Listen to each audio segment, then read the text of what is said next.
Minnesota is on fire politically, and the flames are reaching the U.S. Senate race. Republican candidate David Hann is demanding an apology from a potential Democratic rival after a viral video showed Lieutenant Governor Peggy Flanagan wearing a hijab and defending the Somali community, a moment that has ignited controversy as the state still reels from a massive fraud scandal.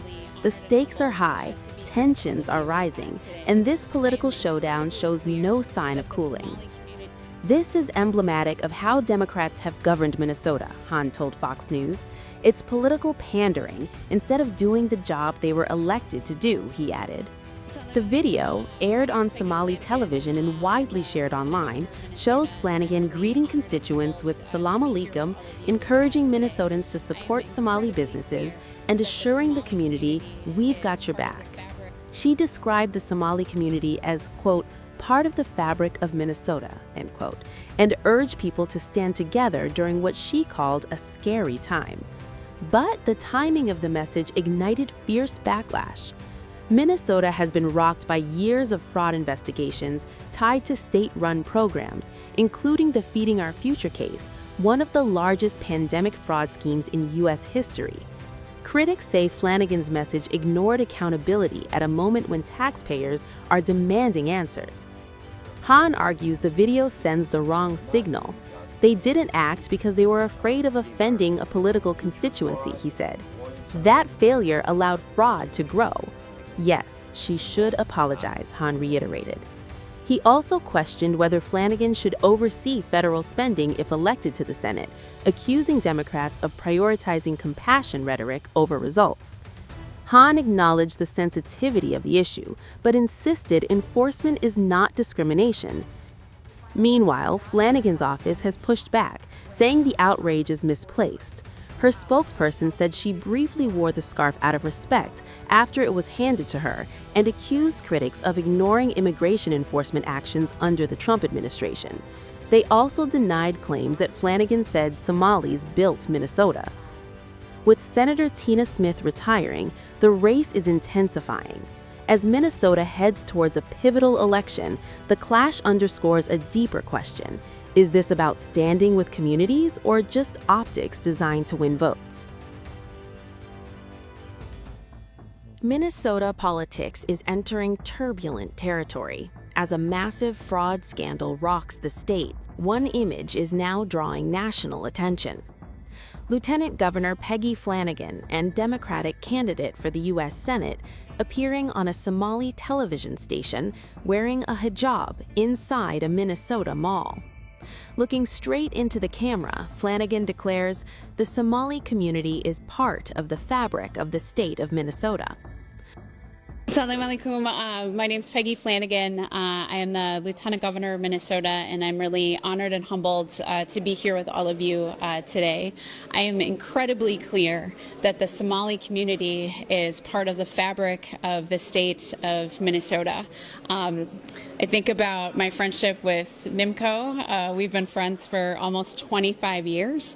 And when I think of being part of Minnesota and growing up here, the Somali community has always been a part of my Minnesota. So I want to just encourage the community to know that we're with you. We've got your back. I am here shopping today, and just encourage other folks to show up, support our Somali businesses, support our immigrant neighbors. And I know that things are scary right now. And just know that there are more people who are looking out for you. There are more people who are here to support you than you know. I will continue to stand with the Somali community to be with you and to do all I can to return the friendship and community that the Somali community has shown me.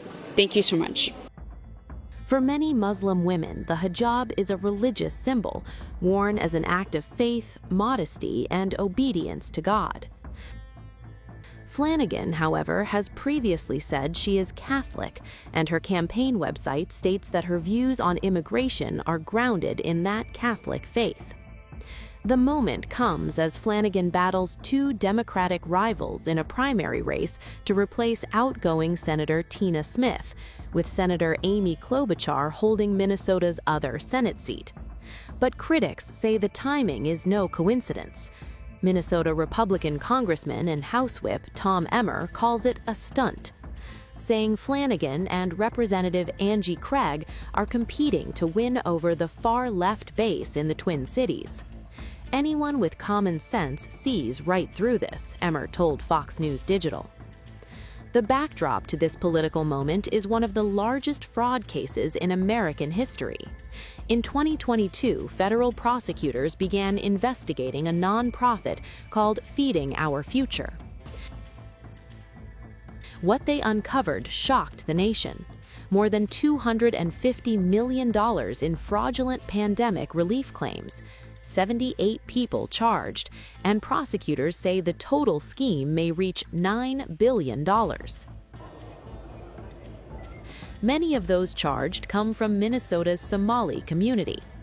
More than 400 state employees later spoke out, accusing Governor Walz of ignoring warning signs and retaliating against whistleblowers who tried to sound the alarm.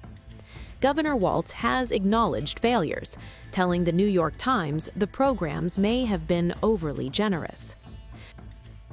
This is what happens when your own federal government wages war against you. This is what happens when they target communities for their own benefit. This is what happens when they scapegoat. And this is what happens when they no longer hide the idea of white supremacy, when you hear the Vice President of the United States talk about now white people won't have to apologize for being white. That's never happened once in my whole damn life. And I think everybody in this room knows what they're doing. So we're here today to say enough of this. We're here today to stand that Minnesota will protect their neighbors, to tell those folks who are out there who are too scared to send your children to school, who are too scared to visit a local business, who are too worried about maybe picking up extra food during the holidays at the food banks. We will do all we can to make those corridors safe for you, to make sure you're able to do what you need to do. We hear rumors, we hear suggestions of things, because that's how they operate, that there will be an increased presence. I would tell you, if I were a betting person, they will do it over these holiday seasons because it makes it especially cruel. It makes it especially mean-spirited. It makes it especially traumatizing for communities that wish to gather and to celebrate in their faith on these most important of the high holidays in all of our faiths. So I would fully expect, and we are preparing for, an influx of more agents, more of the very visible public theatrics of the raids, of the harassments, and you got faith leaders here. I would not put it past this administration to target midnight mass services amongst folks going to worship, because that's who they are. Still, the fallout continues. The House Oversight Committee has now launched a formal investigation into Walz's handling of the relief program. Chairman Comer warns the consequences reach every Minnesotan. He plans to subpoena records and testimony, setting the stage for what could become a blockbuster congressional hearing. And the political response has gone even higher. President Trump moved swiftly. In November, he terminated deportation protections for Somali nationals in Minnesota, effective immediately, posting bluntly on Truth Social, "Send them back to where they came from. It's over." I've also announced a permanent pause on third world migration, including from hellholes like Afghanistan, Haiti, Somalia, and many other countries. I didn't say shithole, you did. Remember I said that to the senators they came in, the Democrats. They wanted to be bipartisan. So they came in and they said, this is totally off the record. Nothing mentioned here. We want to be honest because our country was going to hell. And we had a meeting. And I say, why is it we only take people from shithole countries, right? Why can't we have some people from Norway, Sweden, just a few? Let us have a few. From Denmark, do you mind sending us a few people?